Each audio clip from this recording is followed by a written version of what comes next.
2 సమూయేలు 12 అధ్యాయము 7 నుంచి 10 వరకు.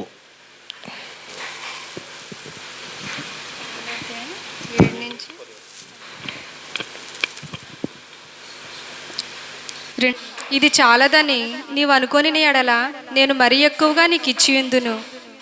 నీవు యెహోవా మాటను తృణీకరించి ఆయన దృష్టికి చెడుతనము చేసితివేమి? హిత్తీయుడగు ఊరియాను కత్తిచేత చంపించి అతని భార్యను నీకు భార్య యగునట్లుగా నీవు పట్టుకొని ఉన్నావు. అమ్మోనీయుల చేత నీవు అతను చంపించితివి కదా. నీవు నన్ను లక్ష్యము చేయక హిత్తీయుడగు ఊరియా భార్యను నీకు భార్య యగునట్లు తీసుకొనినందున నీ ఇంటి వారికి సదాకాలము యుద్ధము కలుగును. దేవుడు తన పరిశుద్ధ వాక్యం దీవించును గాక.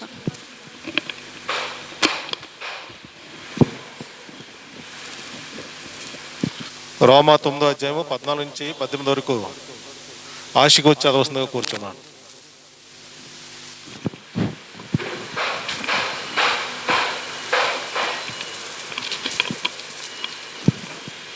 ఈ దినమునికై ఏర్పాటు చేయబడిన 2వ వాక్య భాగము రోమా 9వ అధ్యాయము 14వ వచనం నుంచి 19వ వచనం వరకు.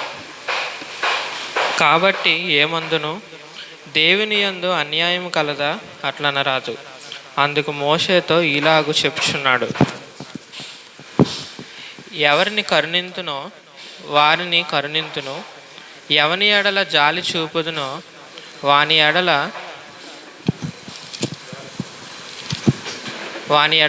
జాలి చూపుదును.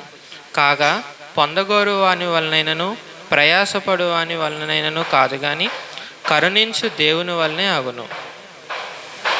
మరియు లేఖనము ఫరోతో ఇలాగు చెప్పాను, నేను నీ యందు నా బలము చూపుటకును నా నామము భూలోకమందంతట ప్రచుర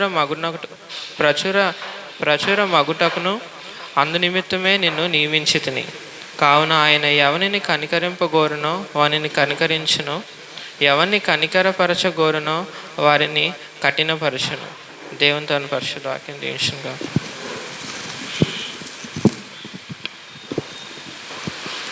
కీర్తన 325 నన్ను దిద్దుము చిన్న అని పాట పాడుకుందాం.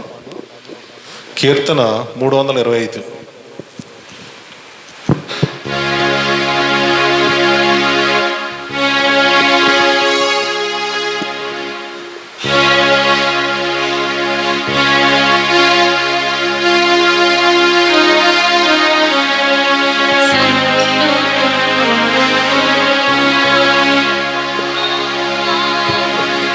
నీను తండ్రి అనుచుని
విజయ్ వచ్చి ప్రార్థన చేస్తుందండి.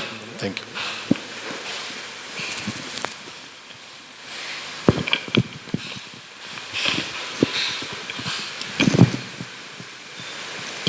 మహాపరిశుద్ధుడైన తండ్రి, పరలోకమందున్న మా దేవ, మీ పరిశుద్ధ పాదములకు లెక్కనేస్తులు స్తోత్రములు చెల్లించుకుంటున్నాను దేవా. మరి తండ్రి, నీ యొక్క పరిశుద్ధ సన్నిధిలో తండ్రి ఉండి నేను స్తుతించి ఆరాధించుకుంటాకు తండ్రి. నీవు నాకు ఇచ్చిన గొప్ప ధన్యతను బట్టి, ఆధిక్యతను బట్టి స్తోత్రము చెల్లించుకుంటున్నాను ప్రభా. ఇది ఎంతో గొప్ప మహాభాగ్యము నా తండ్రి.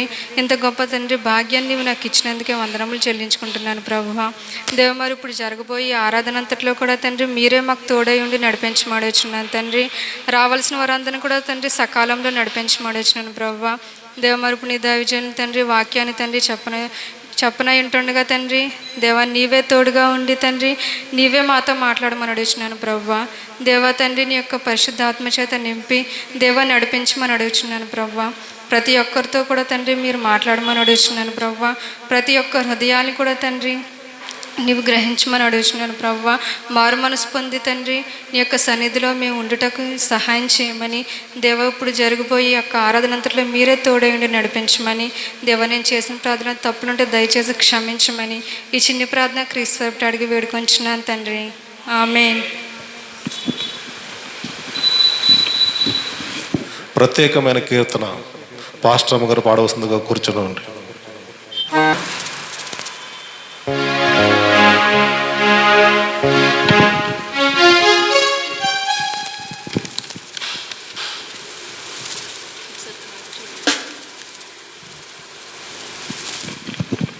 ప్రభువైన యేసుక్రీస్తు నామమున మరి యొక్క విశ్రాంతి దిన శుభములు తెలియచేసుకొంచు. మరి నేను పాడబోయే పాట ఇది కూడా నేను క్యాసెట్లో పాడిన పాట అండి. దీనికి మ్యూజిక్ సమకూర్చింది ఆశీర్వాద్ లూక్ గారు, ఆయన విశాఖపట్నంలో ఉంటారు.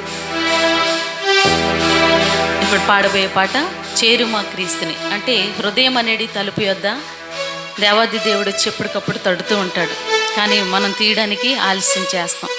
కనుక అంధకార సంబంధమైన శోధనలో కానివ్వండి, ఏ శోధనలో అయినప్పటికీ మన హృదయం దగ్గర ఎప్పుడు ఆయన నిలబడుతూనే ఉంటారు. కనుక ఆ శోధన నుంచి తప్పించబడడానికి మరి ఆయన కొరకు మన యొక్క హృదయాన్ని తెరవలసిందిగా మరి దేవుడు ఎదురు చూస్తున్నాడు. కనుక మరి ఇప్పుడు పాడబోయే పాట అదే మీనింగ్తో కూడింది. కనుక ఈ పాట ద్వారా దేవుని నామమే ఘనపరచబడాలని కోరుకునిచ్చు ఈ యొక్క పాట నేను పాడుచున్నాను.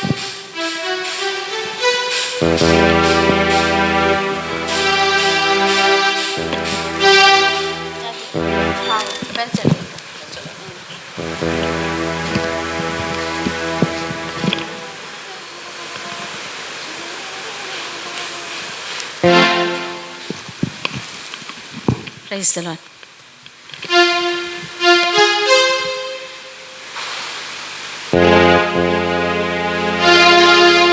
చేరుమా క్రీస్తుని, కోరుమా క్రీస్తు ప్రేమనే,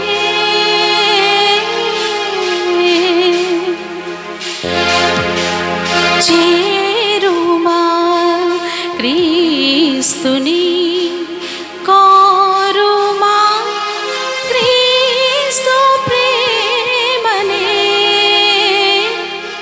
చేరుమా క్రీస్తుని, కోరుమా క్రీస్తు ప్రేమనే, చేరుమా క్రీస్తుని.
Praise the Lord. దేవుని నామమునకే ఘనత మహిమ ప్రభావాలు కలుగును గాక. ఆమేన్. Praise the Lord. Pastor garu ప్రసంగించే ముందు చిన్న విన్నపం, కుర్చీలన్నీ కొన్ని ఎదురుగా జరుపుకుంటే బెటరు. తర్వాత అందరూ వచ్చి మళ్ళీ ఒకరి తర్వాత ఒకరు జరపడం మొదలుతున్నారు. ముందే కుర్చీలన్నీ కొద్దిగా ఎదురుగా జరుపుకోండి. పాస్టర్ గారు నెక్స్ట్ ప్రసంగిస్తారండి. Thank you. దేవునికి స్తోత్రములు కలుగును గాక.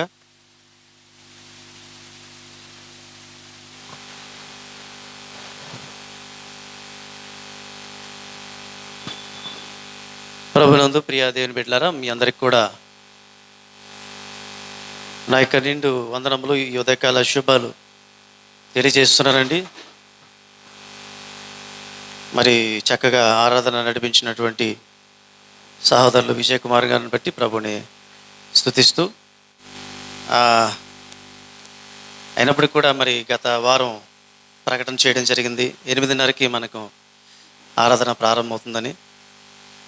మరి ఏదైనప్పటికీ కూడా మరి ఆరాధన ప్రారంభం చేయడానికి దేవుడు చూపించిన కృపను బట్టి ఇంతవరకు విజయవంతంగా ఆరాధన నడిపించినటువంటి నేను ప్రభుని స్తుతిస్తూ కనపరుస్తున్నాను. దేవుని సంగమా, మరి ఈ సమయంలో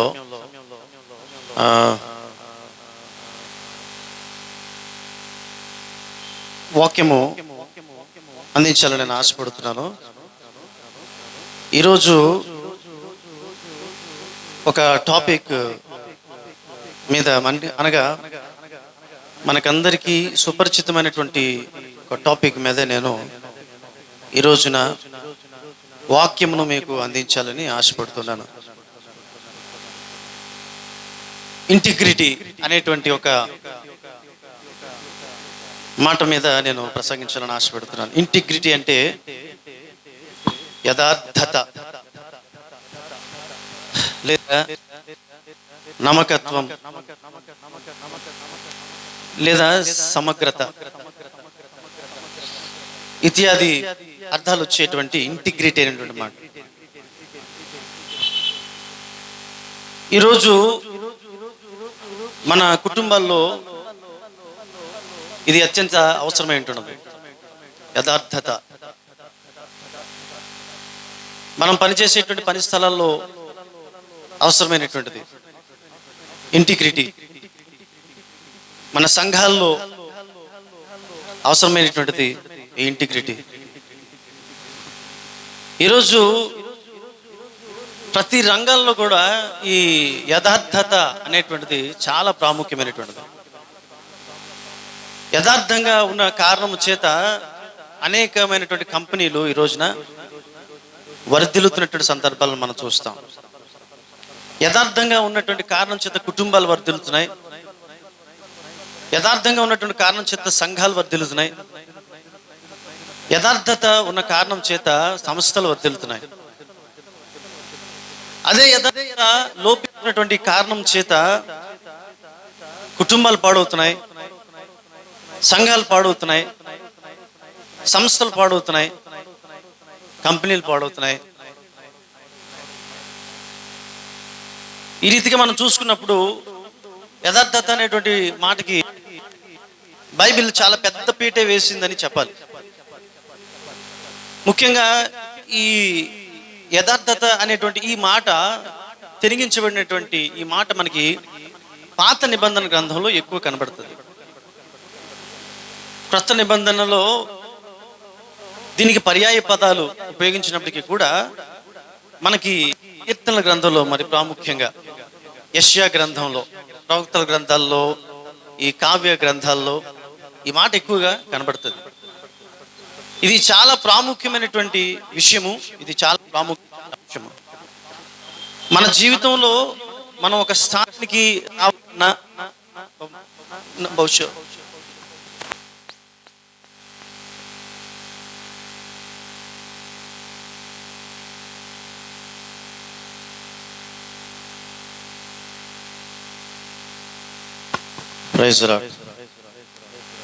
మన జీవితంలో ఒక ఉన్నత స్థానానికి రావాలన్నా, మన జీవితంలో అట్టడుగు స్థానానికి వెళ్ళిపోవాలన్నా ఈ యథార్థత అనేటువంటి ఈ మాట చాలా ప్రాముఖ్యమైనటువంటిది.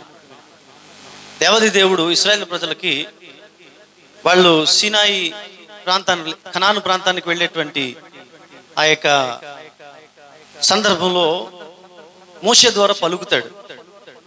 ద్వితీయోపదేశకాండం 18వ అధ్యాయము 13వ వచనాన్ని మనం చూద్దాం ఒకసారి. ద్వితీయోపదేశకాండం 18వ అధ్యాయము 13వ వచనము.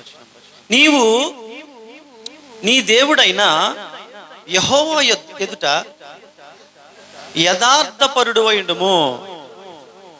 నీవు నీ దేవుని ఎదుట, నీ దేవుడని యెహోవా ఎదుట యథార్థపరుడు అయి ఉండుము. సరే, యథార్థంగా ఉండేటువంటి వాళ్ళకి వచ్చేటువంటి లాభాలు ఏమిటి అని చూస్తే ఆశీర్వాదాలు మనం చూస్తాం. కీర్తన గారు 112వ కీర్తన 4వ వచనంలో చూస్తే యథార్థవంతులకు చీకట్లో వెలుగు పుట్టును అంటాడు. సామెతల గ్రంథం 2వ అధ్యాయం 7వ వచనంలో చూస్తే దేవుడు యథార్థవంతులను వర్ధిల్ల చేయను అని ఉంటుంది. యథార్థత అన్నదానికి ఒక బ్రాండ్ ఐకాన్ గా మనకి పాత నిబంధన గ్రంథంలో కనబడేటువంటి ఒక వ్యక్తి మనం చూస్తాం. అతనే జోసెఫ్. యథార్థ పరులకు ఉండేటువంటి క్వాలిటీస్ లో ఒక 3 క్వాలిటీస్ ని మనం చూస్తూ మనకు ముందుకు వెళ్దాం. చాలా ప్రాముఖ్యమైనటువంటి విషయము, చాలా జాగ్రత్తగా ఆలకించవలసిందిగా ప్రభుపేట మీకు మనం చేస్తున్నాం. యథార్థ పరులు వాళ్ళకు ఉండేటువంటి the first quality, the best quality అంటే నమ్మకత్వం. ఒక వ్యక్తి నమ్మొచ్చు, లేదా దేవుడు మనల్ని నమ్మొచ్చు. దేవుడు నమ్మదగిన వాడు, యథార్థవంతుడు. అలాగనే మనము కూడా అట్టి నమ్మకత్వాన్ని కలిగి ఉండాలి. ఇది మనకి బైబిల్ గ్రంథం నేర్పించేటువంటిది. ఈ నమ్మకత్వం విషయంలో యోసేపు చూపించినటువంటి ఒక చొరవను గారు మనం చూడగలిగినట్లయితే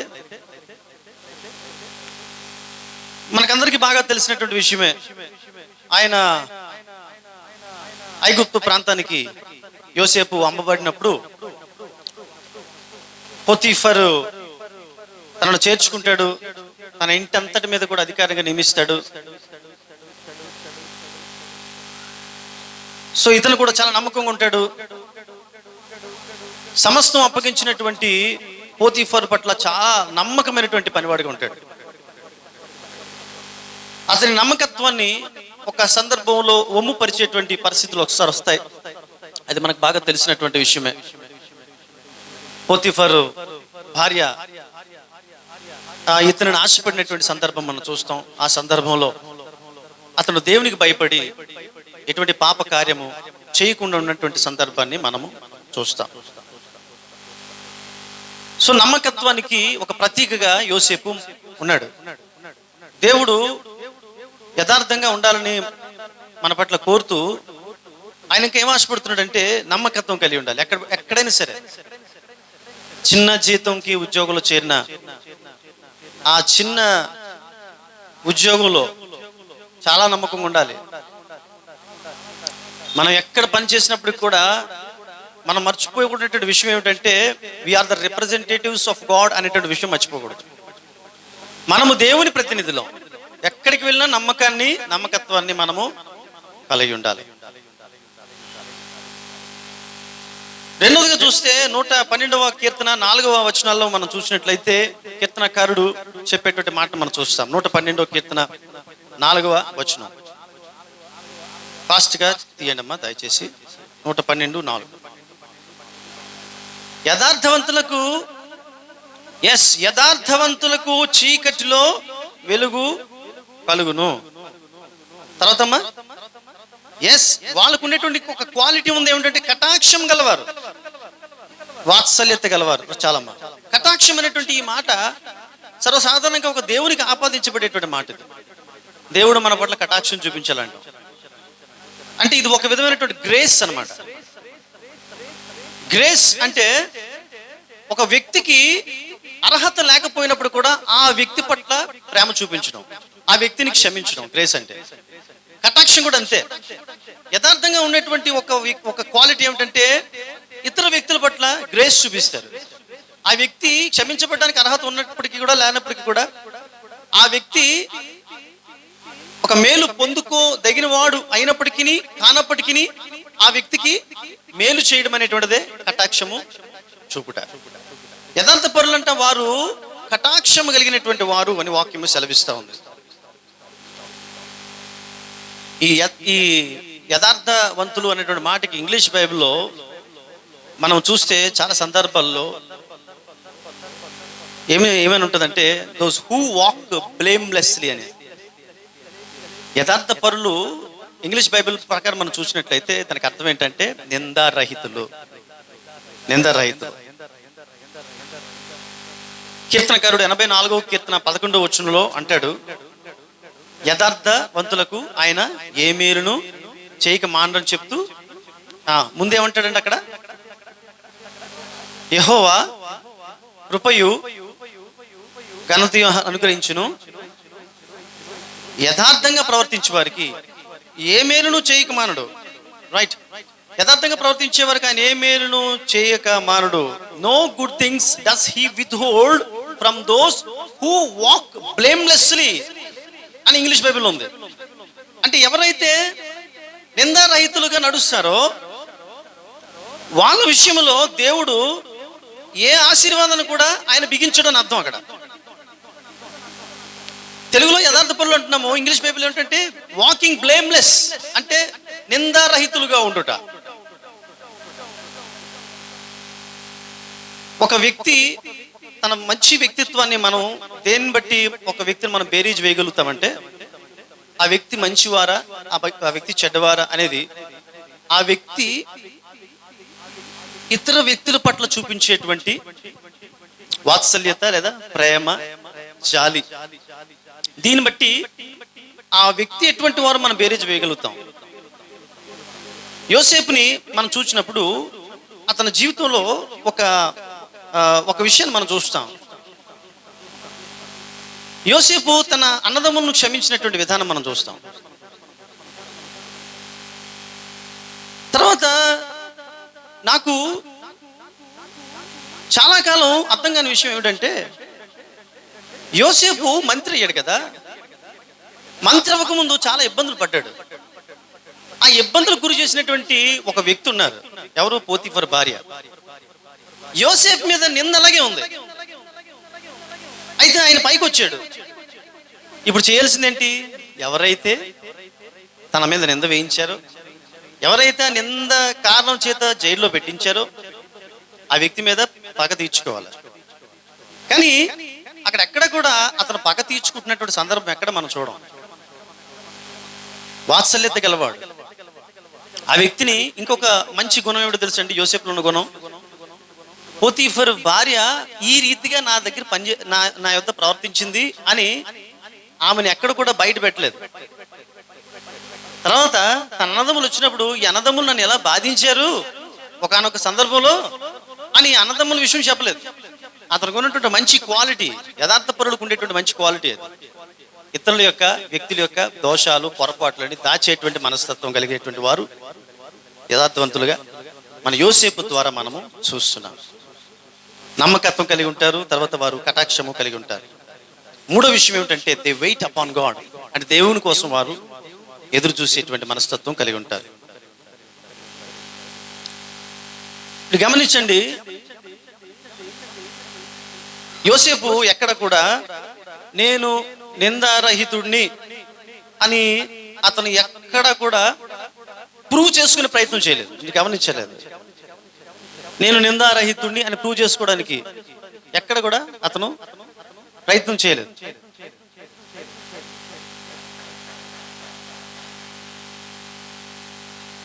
సర్వసాధారణంగా ఎవరైనా ఒక నింద వేశారనుకోండి, ఆ నింద వేసినప్పుడు నేను నిందితుడిని కాదు, నేను యథార్థంగా ఉన్నాను, నేను మంచివాణిగా ఉన్నాను అని ప్రూవ్ చేయడానికి నానా హైరాణ పడుతూ ఉంటారు. అలా హైరాణ పడేటువంటి వారు ఎటువంటి వారు అంటే వారు దేవుని మీద ఆధారపడినటువంటి వారని చెప్పగలుగుతాను నేను ఖచ్చితంగా. నీవు యథార్థంగా ఉన్నప్పుడు, నీవు మంచిగా ఉన్నప్పుడు, నీవు మంచి చేసినప్పుడు, నీవు ఇతరులకు హాని చేయనప్పుడు, నీవు మంచి చేసినప్పుడు కూడా నీ మీద ఒకవేళ నింద నేరం మోపినప్పుడు నువ్వెందుకు భయపడాలి? దాన్ని ప్రూవ్ చేసుకోవాలనేటువంటి ప్రయత్నం నువ్వు ఎందుకు చేయాలి?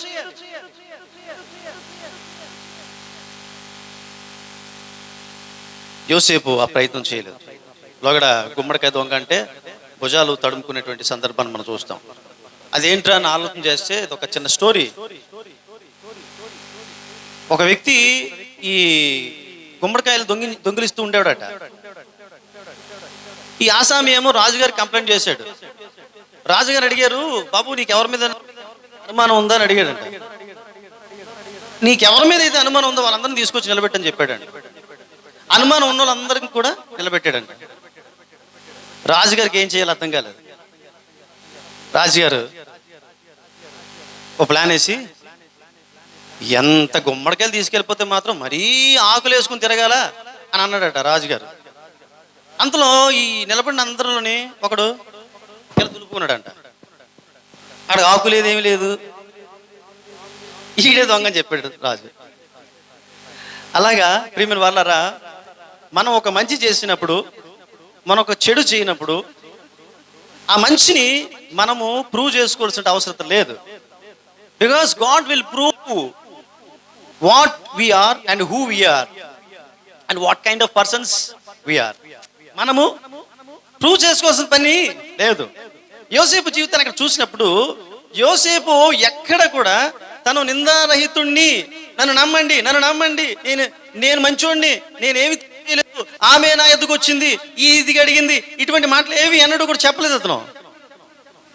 ఈవెన్ అతను ఒక మంత్రి స్థానంలో, స్థానంలో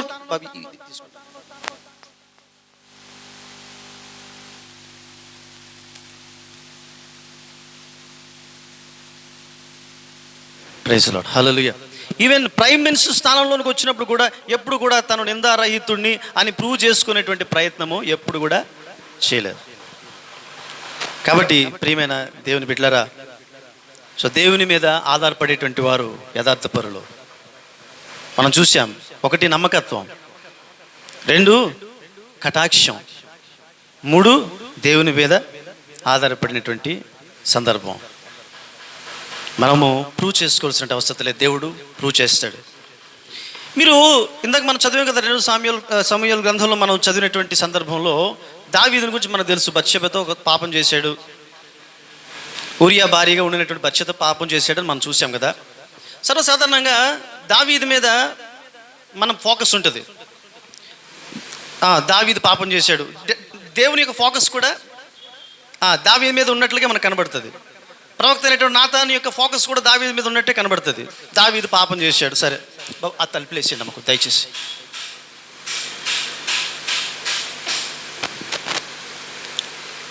రైట్. సో దావీదు చేసినటువంటిది పాపమే. అయితే దావీదు మీదకే ఫోకస్ రావడానికి కారణం ఏంటి అంటే, దావీదు ఒక స్థానం కలిగినటువంటి, ఉన్నతమైనటువంటి స్థానం కలిగినటువంటి వాడు. అతను ఒక అత్యంత ఉన్నతమైన భక్తుడు, దేవుని పట్ల అత్యంత భయభక్తులు సలిపేటువంటి వాడు. అటువంటి దావీదు తప్పు చేశాడు. కాబట్టి ప్రతి వారి యొక్క చూపు దావీదు మీదకి వెళ్ళింది. చెన్నై సూపర్ కింగ్స్ చూస్తున్నారు కదా ఇప్పుడు ఐపీఎల్. నేనైతే చూడలేదు కానీ వింటున్నాను, ఎందుకంటే ధోని అంటే నాకు బాగా ఇష్టం. ఫ్లాప్ అయిపోయింది కంప్లీట్గా ఈ సంవత్సరం, ఈ సీజన్లో. ఇంకెవరిని చూడట్లేదు, మనం ధోనినే చూస్తున్నాం. ఎందుకంటే ధోని నుంచి ఎక్స్పెక్టేషన్స్ ఉన్నాయి, అలాగే దావీదు నుంచి చాలా ఎక్స్పెక్టేషన్స్ ఉన్నాయి. మరి బత్షెబ సంగతి ఏమిటి? చాలా జాగ్రత్తగా ఆత్మీయంగా వినండి, ఒక సహోదరునిగా భావించండి. ఇక్కడ మీరు సహోదరులుగా భావిస్తూ మాటలు ఆలకించండి. ఇక్కడ పొరపాటు ఎవరిది? దావీదా బత్షెబదా? ఎవరు? మీరేం చెప్తారు చెప్పండి, మీరైతే ఏం చెప్తారు? దావీదేనా పాపం? బత్షెబ కూడా ఉందా? లేకపోతే బత్షెబ తప్పు ఉందా? లేకపోతే దావీదు తప్పు ఉందా? ఎవరిది? ఎస్, అందరం కన్సిడర్ చేసేస్తున్నాం బత్షెబని పక్కన.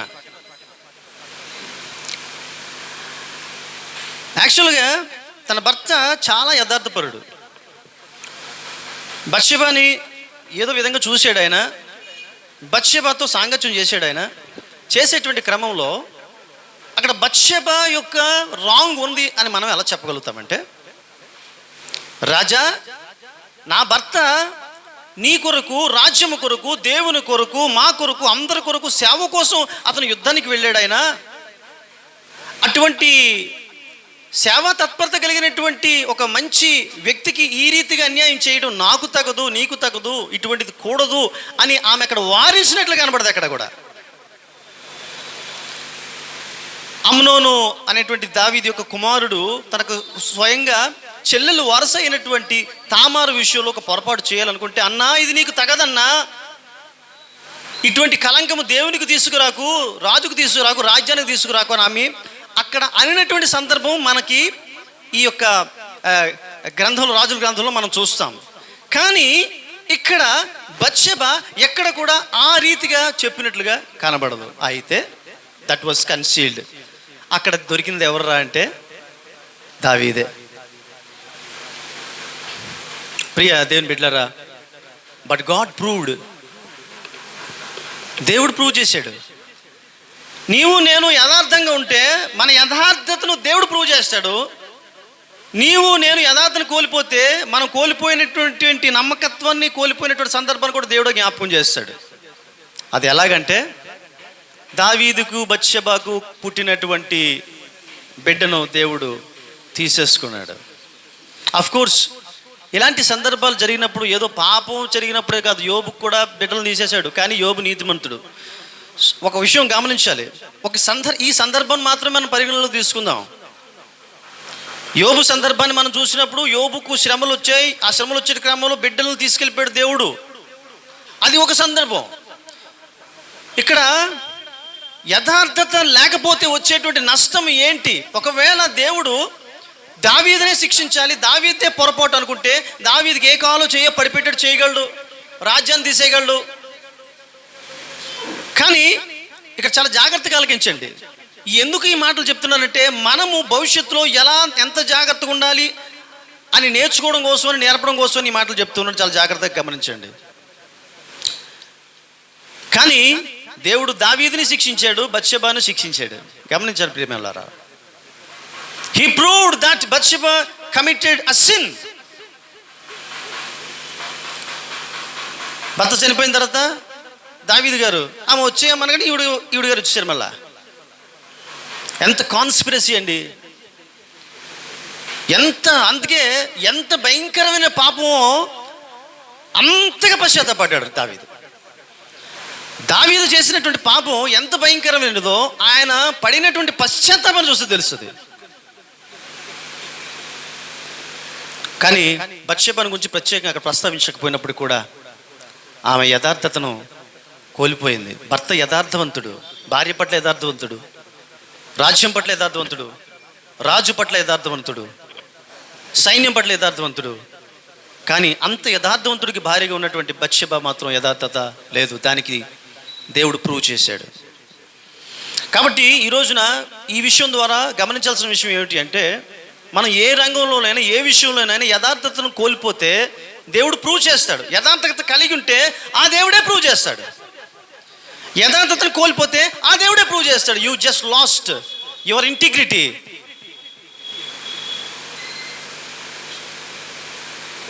సో ప్రియ దేవుని బిడ్డలారా, ఓర్పా రూతు గ్రంథంలో మనం వీరిరువురిని చూస్తాం. ఏమండి? ఓర్పా అనే రూతుని మనం చూస్తాం. ఇద్దరు కోడళ్ళు, నయోమి, ఎలిమెలకు, ఇరువురు కూడా వాళ్ళు ఇశ్రాయేలు ప్రాంతం బెత్లెహేం విడిచిపెట్టి అక్కడికి వెళ్తారు. మోయే ప్రాంతం వెళ్ళిపోతారు. అక్కడికి వెళ్ళిన తర్వాత చాలా శ్రమలు వస్తాయి. భర్త చనిపోతాడు, ఇద్దరు బిడ్డలు చనిపోతారు. ఇద్దరు కోడళ్ళు భర్త లేనటువంటి వాళ్ళు అయిపోతారు. ఈ అత్త కోడళ్ళు ముగ్గురు కూడా భర్త లేనటువంటి వాళ్ళు అయిపోతారు. అలాంటి పరిస్థితుల్లో ఇద్దరు కోడళ్ళు, ఇప్పుడు నయోమి, ఇప్పుడు ఇద్దరు కోడళ్ళు విడిచిపెట్టి వెళ్ళిపోతే నయోమి ఒంటరి అయిపోతుంది. అప్పుడు ఓర్పా రూతులతో నయోమి అంటుంది, అమ్మా నేను ఇంకా భర్తను కోల్పోయాను, మీరు భర్తను కోల్పోయారు. నేను ఇంకా నా స్వదేశానికి పోతాను. మీరు మంచి యవనస్తులు, మీ యవనరాండ్రు చక్కగా మంచి వివాహాలు చేసుకొని మీరు బ్రతకండి అమ్మ చక్కగా. నాతో కూడా ఉన్నట్లయితే మీకే లైఫ్ ఉండదు, అమ్మా దయచేసి మీ బ్రతుకు మీరు బ్రతకండి, చక్కగా పెళ్ళి చేసుకోండి, హాయిగా బ్రతకండి, నా బ్రతికేది నేను బ్రతుకుతాను చెప్తున్నప్పుడు ఓర్ప అంటది, అత్తయ్యా మిమ్మల్ని విడిచిపెట్టి వెళ్ళిపోండి అత్తయ్య అంటుంది ఈవిడ. అలా కాదమ్మా, నాతో ఉంటే మీకు గడవదమ్మా, మీరు వెళ్ళిపోండి అమ్మ మీ దారిలో. అలా కాదు అత్తయ్య, అలా కాదమ్మా, సరే అత్తయ్య అని వెళ్ళిపోయింది ఈవిడ. రెండో కోడలు మాత్రం, అత్తయ్య నువ్వు ఎక్కడుంటే నేను అక్కడ ఉంటాను, నువ్వేం తింటే నేను అది తింటాను, నీ ప్రజలు ఎవరో వాళ్ళే నా ప్రజలు, నేను నీకు సంబంధించిన దాన్ని, నువ్వు ఎక్కడుంటే అక్కడ ఉంటాను, నీకు సంబంధించిన ప్రజలందరూ నావారు అని చెప్పి, ఎంత అమ్మా వద్దు వద్దు, నేను ముసలిదాన్ని, ఒకవేళ ఇంకా నాకు బిడ్డలు కలిగేటువంటి పరిస్థితి లేదు, ఒకవేళ బిడ్డలు కలిగి వాళ్ళని ఇచ్చేటి వరకు అంత అంత సమయం లేదు, అంత వ్యవధి లేదు, కాబట్టి నన్ను విడిచిపెట్టి వెళ్ళిపోమంటే ఎట్టి పరిస్థితులు కూడా రూతు వెళ్ళడానికి ఇష్టపడదు. కానీ రూతు, అది యథార్థత, దట్ ఈస్ ద ఇంటిగ్రిటీ. యథార్థత అంటే ఎక్కడ చూపించాలి యథార్థత? మనం పలానా ప్లేసులో పెట్టేసుకుంటాం, మనం ఎక్కడుంటే అక్కడ యథార్థత ఉండాలి. We must be very integral wherever we are. ఏ స్థానంలో ఉంటే, ఒక బిడ్డ స్థానంలో ఉంటే బిడ్డ యథార్థంగా ఉండాలా. 100 రూపాయలు డాడీ ఇచ్చారు, బిస్కెట్లు కొనుక్కోమను, లేకపోతే చాక్లెట్లు కొనుక్కోమనో, పెన్లు కొనుక్కోమనో, పెన్సిల్ కొనుక్కోమనో, ఏమా డబ్బులు అంటే అయిపోయి డాడీ అని చెప్తే యథార్థత కాదు. ఎంతైతే ఖర్చు పెట్టారో తిరిగి పైసాతో పైసా తిరిగి తండ్రికి ఇచ్చేయడమే యథార్థత. అది చిన్నప్పటి నుంచి ప్రారంభం చేయాలి. లేకపోతే ఈ సెల్ ఫోన్ యుగంలో అలా అలా అలా కోడేసి సెల్ ఫోన్ కొనుక్కుంటారు వీళ్ళు. అది దేవునికి ఇష్టమైనటువంటిది కాదు. సో యథార్థత. కొంతమంది కోడళ్ళు ఏం చేస్తారంటే తమ అత్తగారితో బాగా ఉన్నట్టు నటిస్తూ ఉంటారు. ఫర్ ఎగ్జాంపుల్, నిజంగా ఉన్నవాళ్ళు ఉన్నారు, మన సంఘాల్లోనే ఉన్నారు, సంతోషం, వాళ్ళకి వందనాలు. యథార్థత అంటే అత్తయ్య చేయాలి, అత్తయ్య ఉండాలి, అత్తయ్య, ఈ మాటలు కేవలం అక్కడ వాళ్ళ ముందే కాదు, అమ్మ పలానా పని చేయమ్మా, అలాగే అత్తయ్య అన్ను అత్త కోడళ్ళు చాలామంది ఉన్నారు. అలాగే అత్తయ్య అన్న కోడళ్ళు ఉన్నారు. అఫ్ కోర్స్ వీళ్ళు ఎలా ఉన్నారంటే దానికి కారణం ఏంటంటే అత్తగారు మంచిగా ఉన్నారని కాదు అర్థం. ఒకవేళ బహుశా వాళ్ళు రాంగ్ అయ్యి ఉండొచ్చు, కానీ వీళ్ళు యవనస్తు చిన్నపిల్లలు కాబట్టి తప్పని పరిస్థితిలో తప్పకుండా ఎందుకు యథార్థంగా ఉండాలంటే వీరి యథార్థతకి తగినటువంటి రివార్డు దేవుడు ఇస్తాడు. అఫ్కోర్స్ ఈ రోజుల్లో పాపం కోడళ్ళు ఎంత పని చేసినా అత్తలు తిడుతూనే ఉంటారు, ఏమండి, అది రివాజ్ అయిపోయింది. కానీ వాళ్ళు పెద్దవాళ్ళు కాబట్టి మనం తగ్గిపోవాలి, అంతే, మనం తగ్గిపోవాలి. ఎందుకు తగ్గిపోవాలంటే the reward will come from above. Boaz అంటాడు రూత్ తోటి, అమ్మా రూత్ అంటాడు, నువ్వు పరిగెలు ఏరుకోవడానికి నువ్వు ఎక్కడికి వెళ్ళదు తల్లి, ఇక్కడే నా పొలంలోనే ఏరుకో అంటే రూత్ అంటది, ఏమి తెలిసి నీ దాసురాలనైనటువంటి నా మీద ఎంత ప్రేమ చూపిస్తున్నావు, నువ్వు ఎందుకు ఎంత ప్రేమ చూపిస్తున్నారు అని బోయిజ్ని అడిగితే, అప్పుడు బోయిజ్ అంటే అప్పుడు చదవండి అమ్మా 2:10 అందుకు ఆమె సాగిలపడి తల వంచుకొని ఏమి తెలిసి పరదేశినైన నా యందు లక్ష్యముంచినట్లు కటాక్షం కలిగినో చెప్పగా, బోయిజ్ ఏమంటున్నాడంటే, నీ పెనిమిటి మరణమైన తర్వాత నీవు నీ అత్తకు చేసినదంతయు, ఎస్ చూసారా, ఈవిడ గారిని టామ్ చేసుకోలేదు. నేను మా అత్తగారి కోసం నేను కాబట్టి నిలబడిపోయాను, ఒక ఆవిడ వెళ్ళిపోయింది, నేను because God is watching everything. ఆమె ఏ విధంగా ఉందో దేవుడు తెలుసు. మనం మంచిగా ఉన్నప్పుడు ఆ మంచిని ఎవరు గుర్తించట్లేదు అనుకుంటాం, కానీ ఆ మంచిని గుర్తించేటువంటి దేవుడు ఉన్నాడు. ఇందాక బత్షెబ విషయంలో చూసినప్పుడు చెడుగును గుర్తించినటువంటి దేవుడు ఉన్నాడు, అలాగే మంచిని గుర్తిస్తున్నాడు. ఇక్కడ రూతు మంచిని గుర్తిస్తూ బోయజు దగ్గరికి వెళ్ళింది. అది ఎక్కడ మోయాబు, ఎక్కడ బెత్లెహేముకి వచ్చారు వీళ్ళు, దావాలను మళ్ళా వ్యాపించింది ఈ వార్త. అందరికీ ఒక ఇన్స్పిరేషన్గా నిలబడింది రూతు. అమ్మా, నాకు వినబడింది నువ్వు చేసిన మంచి పని. మీ అత్తగారికి నువ్వు చేసావంట కదా, మీ అత్తగారికి నువ్వు చేసిన సేవ గురించి నేను విన్నాను. ఆమె కష్టంలో ఉన్నప్పుడు ఆమెను విడిచిపెట్టకుండా ఆమెతో పాటే ఈ యవ్వన కాలంలో నువ్వు ఆమె కోసమే ఇంకో పెళ్లి చేసుకోకుండా ఉండిపోయి చూడు, అది నాకు వినబడింది. కాబట్టి ప్రియమైన దేవుని బిడ్డలారా, మనం చేసే మంచి ఏమీ కూడా నిష్ఫలము కాదు అనే విషయాన్ని సమయంలో జ్ఞాపకం చేస్తున్నాం. మనం యథార్థంగా ఉంటే ఆ యథార్థతకు తగినటువంటి ఫలము ఖచ్చితంగా దేవుని యొద్ద ఉంది అనే విషయాన్ని మీకు జ్ఞాపకం చేస్తున్నాను. అప్పుడు అంటాడు, దేవుడు నీవు చేసిన దానికి ప్రతిఫలమును ఇచ్చును అంటాడు. రైట్? సో ప్రియ దేవుని బిడ్డలారా, వెయిట్ అపాన్ గాడ్. దేవుని కొరకు నిరీక్షిస్తూ నీవు నేను యథార్థపరులుగా ఉన్నట్లయితే మన యథార్థతకు తగినటువంటి ఫలితము ఖచ్చితంగా ఒకరోజు దేవుడు మనకి ఇచ్చి తీరుతాడు. గాడ్ విల్ ప్రూవ్, ఈయన నా ప్రియ కుమారుడు, ఈయన యందు నేను ఆనందించుచున్నాను, ఈయన చెప్పినది చేయుడి అని ఆకాశము నుండి తండ్రి కుమారుని గురించి, యేసుక్రీస్తు ప్రభువుని గురించి సాక్ష్యం ఇస్తున్నాడు.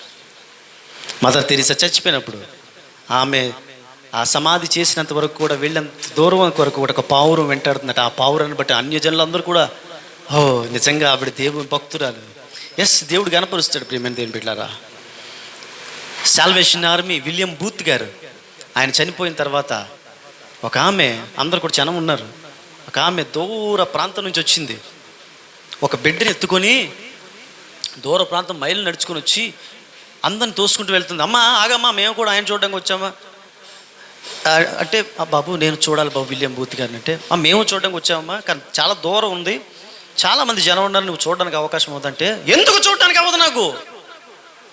ఆ దైవజనుడిని చూడడం కోసం నా బిడ్డను సంకనెత్తుకొని కొన్ని మైళ్ళ దూరం నడుచుకుంటూ వచ్చాను నేను అనగానే స్టన్ అయిపోయారు అందరూ కూడా. దారిచ్చేసారు ఆమెకి. అమ్మా, విలియం బూత్ గారు గొప్పవారని తెలుసు, ఇంత గొప్పవారా? ఒక అమ్మాయికి చాలా మంచి భక్తి పరురాలండి, ఆ అమ్మాయికి వివాహం కావట్లా, తన తోటి వాళ్ళందరికీ వివాహం అయిపోతుంది. అయితే ఒకరోజు ఒక సంపన్న కుటుంబం వచ్చింది. వాళ్ళు చాలా సాదాసీదాగా వచ్చినటువంటి వాళ్ళందరూ కూడా వాళ్ళకే నచ్చలేదు అమ్మాయి, చూసుకుంటూ వెళ్ళిపోయారు. వీళ్ళు కూడా అలాగే వెళ్ళిపోతారు అనుకున్నారు. ఒక మంచి భక్తి పరురాలంటాడు అమ్మాయి. ఉపవాస కూడికలు వెళ్తుంది, ఉపవాసాలు చేస్తుంది, దేవుని ఇందులో భయభక్తులు వెళ్ళి బిడ్డ. వచ్చిన వాళ్ళందరూ చూసుకుంటూ వెళ్ళిపోతున్నారు, అమ్మాయి పెళ్ళి అవ్వట్లేదు. అయితే ఆ కుటుంబం వచ్చిన తర్వాత అండి, అక్కడ ఉన్నటువంటి చుట్టుప్రక్కల ప్రజలందరూ కూడా చెప్పడం మొదలుపెట్టారండి, ఈ అమ్మాయి కోసం నేను చేసుకుంటే ఈ అమ్మాయినే చేసుకుంటాను అని చెప్పి, మంచి కుటుంబం, సంపన్నమైన కుటుంబం, మంచి కుటుంబం అమ్మాయిని వివాహం చేసుకున్నాడు ఆ కుర్రాడు. ఒకరోజు ఖచ్చితంగా రివార్డు ఉంటుంది. ప్రియమైన దేవుని బిడ్డలారా, బాబు మా అమ్మాయి కోసం మీరు చెప్పండి అని చెప్పక్కర్లేదు. మన పిల్లల్ని కరెక్ట్గా పెంచితే మనం చెప్పండి అని 10 మందిని ఏర్పాటు చేసుకోక్కర్లేదు పెళ్ళిళ్ళ టైంలో. ఏమండి, పెళ్ళిళ్ళ టైంలో స్పెషల్గా చెప్పడం కోసం ఏమైనా ఏర్పాటు చేయక్కర్లేదు, వస్తారు. మనం చచ్చిపోయిన తర్వాత సాక్ష్యం చెప్తారా, బ్రదర్ సాక్ష్యం చెప్తారా, సిస్టర్ సాక్ష్యం చెప్తారా? ఇది ఎక్కువైపోతుంది, సోది ఎక్కువైపోతుంది మా దైవజనులు అందరికీ. నిజమైనటువంటి పక్క మంచి జీవితము, మంచి పరుగు మనము పరిగెట్టినట్లయితే ఖచ్చితంగా మన గురించి 4 మాటలు చెప్పాలంటే తప్పన తాపత్రయంతో వచ్చేటువంటి వాళ్ళు చాలామంది ఉంటారు ప్రియులారా. అలా రావట్లేదంటే అర్థం ఏంటంటే మనం సరైనటువంటి జీవితం జీవించలేదు, యథార్థమైన జీవితం జీవించలేదు, యథార్థమైనటువంటి క్రైస్తవులు కాలేదు. ఈరోజు ఆలోచన చేస్తున్నారా? ఈరోజు మన పెళ్ళిళ్ళు ఎలా చేయాలి, పబ్బాలు ఎలా గడుపుకోవాలి, లేకపోతే బర్త్డేస్ ఎలా జరుపుకోవాలి కాదు, రేపొద్దు నేను చచ్చిపోతే నా కోసం సాక్ష్యం చెప్పడానికి ఎవడైనా ఉన్నాడా అనేటువంటి ఆలోచన ఈరోజు చేస్తున్నారా లేదా? ఈరోజు మనం చచ్చిపోతే 4 మాటలు చెప్పడానికి 10 మంది అడుక్కోవడం కాదు, వాళ్ళకి మళ్ళీ స్వచ్ఛందంగా రావాలా. అది చాలా ఇంపార్టెంట్ పిల్లరా. ఒకవేళ ఈరోజే కనుమూస్తే నా గురించి చెప్పడానికి 10 మందిని రావాలా, కనీసం ఒక 5 మందిని రావాలా. సమయం లేదని చెప్పాలా నడిపించేవాళ్ళు, సేవకులు, పెద్దలు. అయ్యా సమయం లేదు అని చెప్పే స్థితి తెచ్చుకోవాలా. చాలామంది వస్తున్నారు చెప్పడానికి, సమయం లేదు అని చెప్పే స్థితిలో ఉండాలి ఒక వ్యక్తి. సంఘంలో ప్రతి వ్యక్తి కూడా అలా ఉండాలి పిల్లరా. నేను చచ్చిపోయే నాటికి ఒక మంచి క్యారెక్టర్, ఒక మంచి పేరు నేను గడించాలి. నా గురించి 10 మంది చెప్పాలి. అది ఎంత గొప్పగా ఉంటుందో తెలుసండి. దేవునికి మహిమ, దేవునికి మహిమ, సర్వోన్నతమైన స్థలముల్లో దేవునికి మహిమ. దాని గురించి ఆలోచన చేద్దాం పిల్లరా. మన పిల్లలకు పెళ్లి చేయడం కోసం ఏమండి వాళ్ళ గురించి 10 మందిని మనం కూడేసుకోక్కర్లేదు. వాళ్ళు బాగా పొగిడేవాడు ఎవడుంటాడో వాళ్ళు కూడేసుకోవాల్సిన అవసరం లేదు. ఉన్నది లేనిది చెప్పి ఏం చేస్తానో తప్పదు కదా. 1000 అబద్ధాలన్నా మనకి నానుడి. 1000 అబద్ధాలు ఆడైనా ఒక పెళ్లి చేయాలి. 10 మన పెద్దల కాలం నుంచి వచ్చినటువంటి అక్కర్లేదు పిల్లరా. స్వచ్ఛమైన మాటలు చెప్తారు వాళ్ళ పిల్లల కోసం, మన పిల్లల కోసం చెప్పాలా. ఎలా చెప్పాలంటే ఈడు సోది కొడుతున్నాడు రా అని అవతల పెళ్ళిళ్ళు వచ్చిన వాళ్ళు చెప్పకూడదు, అనుకోకూడదు. అది తెలుసు. ఈ సోది చెప్పేది ఎవరు, వాస్తవం చెప్పేది ఏంటో తెలిసిపోద్ది. అయ్యి బాబోయ్, ఇప్పుడు పెళ్ళోళ్ళు వస్తే ఆడిగాని నా బిడ్డ గురించి ఏం చెప్పేస్తాడేమో, నా కొడుకు గురించి ఏం చెప్పేస్తాడేమో, నా కూతురు గురించి ఏం చెప్పేస్తాడు. అర్థం ఏంటంటే ఈ లోసుగు ఉంది నీకు. ఎందుకు ఉండాలి ఆ లొసుగులో? యథార్థంగా యవనస్తులు యథార్థంగా ఉండండి. మన బిడ్డల్ని యథార్థంగా ఉండేటట్టు ప్రేరేపిద్దాం. గానా భజన చేసిన బ్యాచ్ని మనం పిలవక్కర్లేదు. ఆ బ్యాచ్ ఆటోమేటిక్గా వస్తారు. ఎక్కడ రాక్కర్లేదండి. అది పలానా అమ్మాయి అండి, పలానా అబ్బాయి అండి, అయ్యి బాబోయ్ బంగారం అండి బాబు, వజ్రం అండి బాబు అన్నాడండి చాలు, అంతే సంగతులు. అమెరికా సంబంధం, ఎన్ఆర్ఐ సంబంధాలు మనం వెతుక్కుంటే వెళ్ళక్కర్లేదు. అవే మనం కాళ్ళ దగ్గర వెతుక్కుంటూ వస్తాయి. ఒకవేళ అమెరికా సంబంధమే కావాలనుకుంటే. Right, that's it. The integrity is very very important of here. పిల్లరా, ఈరోజు మనం చూసినటువంటి విషయాలు, నమ్మకత్వం, యథార్థత కలిగేటువంటి వారు నమ్మకత్వం కలిగి ఉంటారు, వారు ప్రేమ కలిగి ఉంటారు, కటాక్షం కలిగి ఉంటారు, మరి దేవుని కోసమే ఎదురు చూస్తారు. అటువంటి వారి కోసం దేవుడు వారు ఎటువంటి వారు ప్రూవ్ చేస్తాడు. నమ్మకత్వం, యథార్థత. కొన్ని సందర్భాలు చాలా బాధ అనిపిస్తుంది నాకు. కొంతమంది ఈ అప్లోడ్ చేసిన తర్వాత సూపర్ మెసేజ్ అని పెడతారు. ఏంటి? వాట్సాప్లోనే దేంట్లో పెడతారు, లేకపోతే యూట్యూబ్లో ఒక్కోసారి కొడతారు. నేను అప్లోడ్ చేసి 5 నిమిషాలు కూడా కాలేదు. నేను అప్లోడ్ చేసి 5 నిమిషాలు అవ్వలేదు. నా ప్రసంగం ఒక 45 మినిట్స్ 50 మినిట్స్ ఉంటుంది. అప్పుడే సూపర్ మెసేజ్ ఏంటి? నాకు ఏడుపు నవ్వు అన్నీ కలిపి వచ్చేస్తాయి. 5 నిమిషాలు అయింది, పెట్టలేదు ఇంకా. ఆ మధ్యకాలంలో ఒక ఆవిడ, ఎవరో ఒక ఆవిడలేండి, మీకు తెలియదు ఆవిడ, 3 మినిట్స్ కూడా కాలా, నేను అప్లోడ్ చేశాను, సూపర్ మెసేజ్ అని కొట్టేది ఆవిడ. ఇంకా అంటే మరి ఏంటి, ఏమనుకోవాలి చెప్పండి. అది యథార్థతగా దేవుడు చూస్తున్నట్టు ప్రియమైన వాళ్ళారా. నీకు ఇష్టం లేకపోతే చూడొద్దు. నీకు ఇష్టం అంటే తప్పకుండా ఒక దైవజనుడు చెప్పిన వాక్యం విందాం, విను. లేకపోతే వెళ్ళలేకపోయావా, తర్వాత వినడానికి టైం చేసుకో. లేదా అప్పటికే టైం లేదా, ఊరుకో. సూపరు, అబ్బాయి ఏం చెప్పారండి వినకుండా. దేవుని దృష్టిలో నేరం. ఇది చాలా సిల్లీగా అనుకుంటాం మనం. దేవుని దృష్టిలో అది నేరం. యథార్థంగా ప్రవర్తించే వాళ్ళకి మంచి మంచి ఆశీర్వాదాలు ఉన్నాయండి. 112 కీర్తన ఒకసారి చూద్దాం ఫాస్ట్గా. 112 2వ వచనం చూడండి అమ్మా. వారి సంతతి వారు భూమి మీద, అప్పుడు అంటాడు ఇంకా అమ్మా, యథార్థవంతుల వంశపు వారు దీవించబడుదురు, కలిమియు సంపదయు వారి ఇంట నుండును. కలిమి సంపద కలిగి ఉండడానికి మనం వేరే పనులు చేయక్కర్లేదండి. యథార్థంగా ఉంటే కావలసినవన్నీ కూడా దేవుడు సమకూర్చడానికి క్లియర్గా ఉంది అక్కడ. నువ్వే కాదు, నీ వంశం ఆశీర్వదించబడుతుంది. నువ్వు యథార్థంగా ఉంటే నువ్వే కాదు, నీ సంతానం ఆశీర్వదించబడుతుంది. నువ్వు ఒకవేళ ఆకలి తప్పులతో చావాల్సి వస్తుందని భయపడక్కర్లేదు. కలిమి సంపద నీ ఇంట ఉంటుంది. దానికోసం 4 బుర్రలు కొట్టాల్సిన అవసరం నీకు లేదు. కలిమి సంపద నీ ఇంట ఉండి తీరుతుంది, ఎందుకంటే నువ్వు యథార్థపరురాలు కాబట్టి. సో ప్రియ దేవుని బిడ్డలారా, బ్లెస్సింగ్స్, యథార్థంగా ఉన్నటువంటి వారికి ఇచ్చే బ్లెస్సింగ్స్, అద్భుతమైన బ్లెస్సింగ్స్. చివరి ఒక మాట చెప్పేసి ముగించేస్తాను. రాజులు వెళ్ళేటువంటి కాలంలో రాజుగారికి పాపం పిల్లలు లేరు. నెక్స్ట్ సక్సెసర్ ఎవరు లేరు ఆయనకి. ఒక 10 మందిని పిలిచాడు. బాబు, మరి నేను ముసలోడు అయిపోతున్నాను, మీరు ఎవరినైనా ఒక రాజుని చేస్తాను నేను చెప్పి, అయితే మీకు ఒక టెస్ట్ పెడుతున్నాను నేను, ఆ టెస్ట్లో పాస్ అయినాడు రాజు అవుతాడని చెప్తాడు రాజుగారు. సరే జహాపన అంటారు వీళ్ళు. వీళ్ళందరికీ కూడా ఒక్కొక్క విత్తనం ఇస్తాడు ఆయన. విత్తనం ఇచ్చి ఒక్కొక్కరు కూడా ఈ విత్తనాన్ని చక్కగా ఎవరైతే చక్కగా అది పైకి ఎదిగేటట్టు చేసి చక్కగా పెంచుతారో వాళ్ళే నెక్స్ట్ కింగ్ అంటాడు. 1 సంవత్సరం టైం ఇస్తాడు, వెళ్ళి రండి అంటాడు. సరే వీళ్ళందరూ కూడా తీసుకెళ్తారు. వీళ్ళందరూ చాలా ప్రయత్నాలు చేస్తూ ఉంటారు. అందులో ఒక లింగ్ అని ఒక ఆయన, అతను శతవిధాల ప్రయత్నం చేస్తూ ఉంటాడు. ఎంత కష్టపడతాడో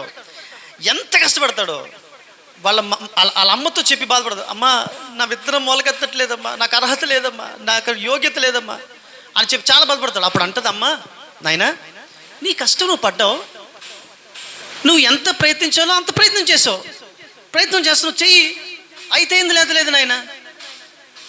మొత్తాన్ని ప్రయత్నం చేస్తాడు, మొలకెత్తది అది. అందరూ కలిసి మీరు ఏం చేశారని రాజుగారు అడిగితే అందరూ, రాజా చూడు నా మొక్క చూడు ఎంత బాగుందో, ఏం విత్తనం ఇచ్చారు రాజా, ఎంత సూపర్గా ఉందో చూడండి రాజా, నాకులా ఇంకెవరైనా చేశారా అని ఎవరికి పడితే ఆడే ఈ 9 మంది అందరు కూడా అంటున్నారట. ఒక ఆయన ఖాళీ కుండి తీసాడు. ఎవరు? లింగ్. నీకేమైందయ్యా, వీళ్ళందరూ కూడా చక్కగా విత్తనాన్ని పెంచారు కదా, నీకేమైందని అడిగితే ఈయన అంటాడు, రాజా I'm not worthy to become a king, I cannot become a king because I'm not worthy, నాకు యోగ్యత లేదు రాజు అవ్వడానికి. నేను చాలా ప్రయత్నం చేశాను రాజా, నిద్రాహారాలు మాని దాని వైపు చూసి ఎంతో ప్రయత్నం చేశాను, కానీ అది మొలవలేదు రాజా. నా ప్రయత్నం చేశాను కానీ నిజంగా అది మొలవలేదు రాజా. అంటే then you are my king అంటాడు. నెక్స్ట్ ఫాలోవర్ కింగ్ అంటాడు. అంతే, you are going to my successor అంటాడు. అదేంటి రాజా అందరూ ఏంటి ఏంటి ఏంటి ఏంటి ఏంటి చూసుకుంటుంటారు. ఇదేం న్యాయం అని. వీరందరూ కూడా ఏం కంగారు పడాల్సిన అవసరం లేదు, ఇతనే కాబోయే రాజు అంటాడు. ఎలా అంటే నేను మీకు ఇచ్చిన అన్ని కూడా నకిలీ విత్తనాలు మంచివే, కానీ ఉడకబెట్టిన విత్తనాలు అవి, మొలకలు రావు. మరి ఈ మొలకలు రాని విత్తనాలు మరి మీరు ఎలా పెంచేశారు నాకు తెలియదు, కానీ ఇతను కరెక్ట్ కాబట్టి కాబోయేటువంటి రాజు ఈయనే అని చెప్పి కింగ్ అని చేశాడు. దేవుని బిడ్డలారా, నమ్మకంగా ఉంటే దేవుడు మనల్ని చూడరండి. నమ్మకంగా ఉన్నప్పుడే 4 రాళ్ళు వేసి కొట్టాలని చూస్తారు. ఎంత నమ్మకంగా ఉండాలని చూస్తే అన్ని రాళ్ళు పడుతూ ఉంటాయి. అయ్య బాబాయ్ ఈ రాళ్ళని తప్పించుకోవాలని చెప్పేసి, అలా కదని మీకు తెలియాలండి విషయం, అలా కదని ఆ వ్యక్తి గురించి తెలుసా, ఈ వ్యక్తి గురించి తెలుసా, నా గురించి తెలుసా, నీ గురించి తెలుసా అని చెప్పాల్సిన అవసరం లేదు. One day will come, that day God is going to prove what kind of person you are. నువ్వెవరో, నువ్వు ఎలాంటి వానువో దేవుడు ప్రూవ్ చేసేటువంటి ఒక దినం వస్తుంది. దేవుని ఆశీర్వాదాలు రావడానికి మనం ఏమీ చేయలేమండి. పౌలు అంటాడు, నేను మొక్క నాటాను, అప్పుల్లో నీళ్లు పోసాడు, వృద్ధి పొందించేవాడు దేవుడే. మనం ఏదో చేస్తే ఏదో అవుతాము అనుకుంటే అది అంతకంటే ఫూలిష్నెస్ ఇంకోటి లేదు. మనం ఏదో చేయడం వల్ల ఏదో అవ్వం, చేయడం మన కర్తవ్యం. ఏమండి, మనం ఏం అవ్వాలో ఏం చేయాలో చేసేది దేవుడే. వృద్ధి కలిగించేటువంటి వాడు దేవుడే. ఆయన వృద్ధి కలిగించాలి అంటే ఖచ్చితంగా ఆయన కనుదృష్టిలో మనం ఏమన్నా ఉండాలట, యథార్థ పరుల గురించి ఆయన కనుదృష్టి లోకమందంతటా సంచారం చేస్తూ ఉందంట. ఎంత ఆసక్తి కలిగి ఉన్నాడు ఆయన ప్రభు. సంఘం ఒకసారి లేచి ఉంచవలసిందిగా ప్రభు పేట మీకు చేస్తున్నాను. మీలో రాజుగా ఎవరు ఉండాలనుకుంటున్నారో, రాణులుగా ఎవరు ఉండాలనుకుంటున్నారో ఒకే ఒక విషయం జ్ఞాపకం చేసుకోండి. యోసేపుకు చుట్టుప్రక్కల ఎవరు కనబట్లా.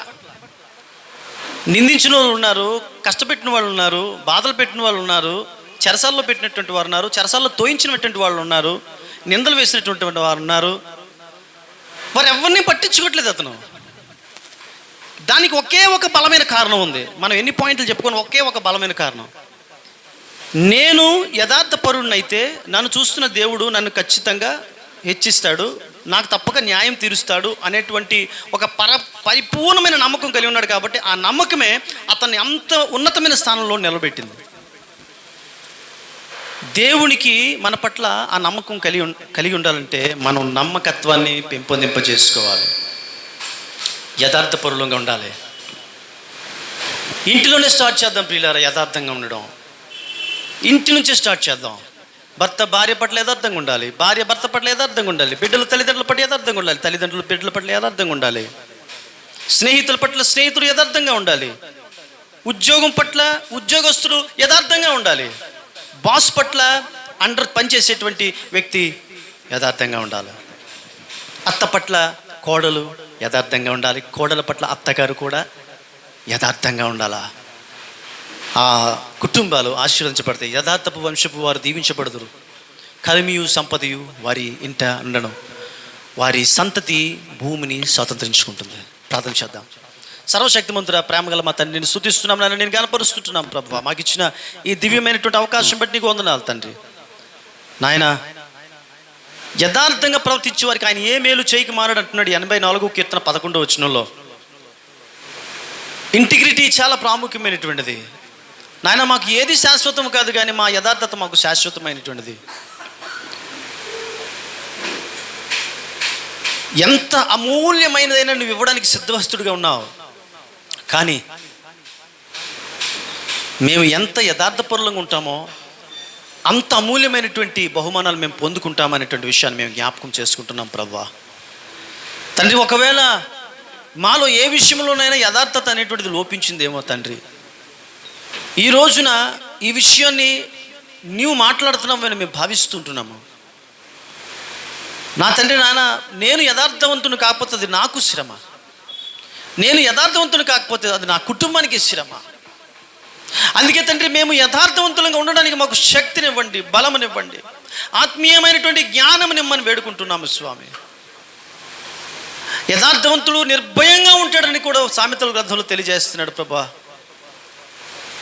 నాయన, నిజమైనటువంటి యథార్థమైనటువంటి మనస్సును మాకు కలిగించమని వేడుకొంచు. ముఖ్యంగా మా సంఘం అంతయు కూడా ప్రతి వారు కూడా నాయన యథార్థత, తప్పించుకునే మనస్తత్వం ఎవ్వరికి లేకుండా చేయండి ప్రభువా. ఓర్ప తప్పించుకుంటూ వెళ్ళిపోయింది, 4 కన్నీళ్లు గార్చేసి. రూతు నిలబడింది, కుమారి నువ్వు చేసిందంతా నేను విన్నాను. ఆమెకు బహుమానం ఇవ్వబడింది. ఆమె కడుపులో నుంచే యేసు రావాలని యేసుక్రీస్తు ప్రభువారు నిర్ధారణ చేశారు. ఆమె యథార్థపరురాలు. తండ్రి, ఈ రోజున తండ్రి నాయన, మనలో ఎవరిలోనైనా ఒకవేళ యథార్థత లోపించే వాళ్ళు ఎవరున్నా, ఇక్కడి నుంచి నేను ఒక యథార్థంగానే ఉంటాను. దానివల్ల అప్స్ అయినా, డౌన్స్ అయినా, ప్లస్ అయినా, మైనస్ అయినా, నేను దానికోసం నిలబడతాను. దానికి రివార్డ్ దేవుడి నుంచి నేను పొందుకుంటాను. ఆ రివార్డు శాశ్వతమైనటువంటిది. అది నాకు, నా బిడ్డలకు, నా కుటుంబానికి సంక్రమిస్తుందని ఒక నమ్మకంతో నాయన ఈ వాక్యాన్ని తండ్రి ప్రభువా ఆకలింపు చేసుకోవడం సహాయం చేయమని వేడుకొనుచు, సమస్త ఘనత మహిమ ప్రభావాలు పొందుకున్నాము నజరేయుడైన యేసు నామములో ప్రార్థన పెడుతున్నాను తండ్రి, ఆమేన్. Praise the Lord. So God bless you. అని కూర్చోనండి.